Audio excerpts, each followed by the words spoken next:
Mafia Mukhtar की बेटी और विधायक पर कानून का शिकंजा अब कसते जा रहा है। मऊ की कोर्ट ने अब्बास अंसारी को 2 साल की सजा सुनाई है, जिसके बाद अब्बास पर एक और खतरा मंडराने लगा है।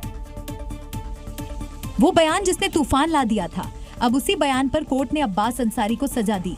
यानी अब कहीं न कहीं विधायकी पर भी तलवार लटक गई है। समाजवादी पार्टी के राष्ट्रीय अध्यक्ष आदरणीय अखिलेश यादव जी से कहकर आया हूं कि 6 महीने तक किसी की ट्रांसफर पोस्टिंग नहीं होगी भैया। कभी मऊ की सियासत पर राज करने वाला अब्बास अपने पिता माफिया मुख्तार के दम पर जो अफसरों को धमकाता था और हिसाब किताब करने की धमकी देता था,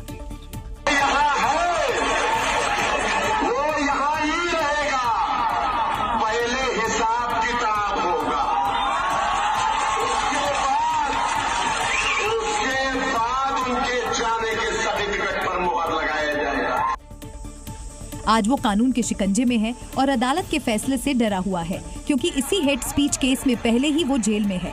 कोर्ट ने फैसला सुना दिया है और अब कानून तय करेगा कि अब्बास माननीय रहेगा या जेल की कोठरी में। ये सिर्फ एक सजा नहीं, बल्कि माफिया के बेटे की राजनीति के ताबूत में अगला कील है। जोधा अकबर को लेकर कई फिल्में आपने देखी होंगी। इतिहास के पन्नों में जोधा अकबर की शादी का जिक्र है, लेकिन राजस्थान के राज्यपाल ने जोधा अकबर की शादी को ही झूठा बताया है। राज्यपाल के मुताबिक अकबर की शादी एक दासी की बेटी के साथ हुई थी। राज्यपाल हरिभाऊ बागड़े ने दावा किया कि ब्रिटिश इतिहासकारों ने इतिहास में कई गलतियां दर्ज की है, जिनमें जोधाबाई और मुगल बादशाह अकबर की शादी की कहानी भी शामिल है। राज्यपाल बागड़े ने दावा किया कि अकबरनामा में जोधा और अकबर के विवाह का कोई जिक्र नहीं है। उन्होंने कहा कि मुगल बादशाह अकबर ने राजकुमारी से नहीं, बल्कि आमेर की एक महल की नौकरानी से शादी की थी। राजा भारमल ने एक दासी की बेटी से अकबर की शादी करवाई थी। उन्होंने कहा कि इस कहानी पर एक फिल्म भी बनाई गई थी। इतिहास की किताबें भी यही कहती हैं, लेकिन ये झूठ है। बागड़े ने कहा कि अकबर की पत्नी कोई शाही नहीं, बल्कि एक नौकरानी की बेटी थी। भारमल नाम के जो राजा थे, उनके शादी में एक दासी आई, भेंट दी वधू को दासी। वो दासी की पुत्री, वो पुत्री की शादी अकबर से करवाई दी थी वो भारमल जी ने। वो भी झूठ है जो जोधा और अकबर का शादी हुई। इतिहास में जोधा अकबर की शादी का जिक्र है, लेकिन राज्यपाल अब इतिहास को ही गलत ठहरा रहे हैं। राज्यपाल के इस बयान ने एक नए मुद्दे को हवा दे दी है।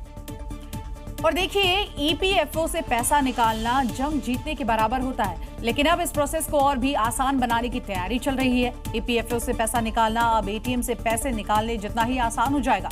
आपको समझाते हैं आखिर कैसे, क्योंकि अब डेबिट कार्ड जैसे ईपीएफओ कार्ड बनने जा रहा है, जिसे ईपीएफओ की तरफ से सब्सक्राइबर्स को जारी किया जाएगा। इस कार्ड को सब्सक्राइबर्स के पीएफ अकाउंट के साथ लिंक किया जाएगा, जिसके बाद आप एटीएम से पीएफ का पैसा बहुत ही आसानी के साथ निकाल सकेंगे। सिर्फ एटीएम ही नहीं, आप यूपीआई से भी अपने पीएफ का पैसा निकाल सकेंगे, और इसके लिए पीएफ अकाउंट को यूपीआई से सिर्फ आपको लिंक करना होगा। तब जाकर आपके पीएफ का पैसा आपके बैंक अकाउंट में आसानी से ट्रांसफर हो पाएगा।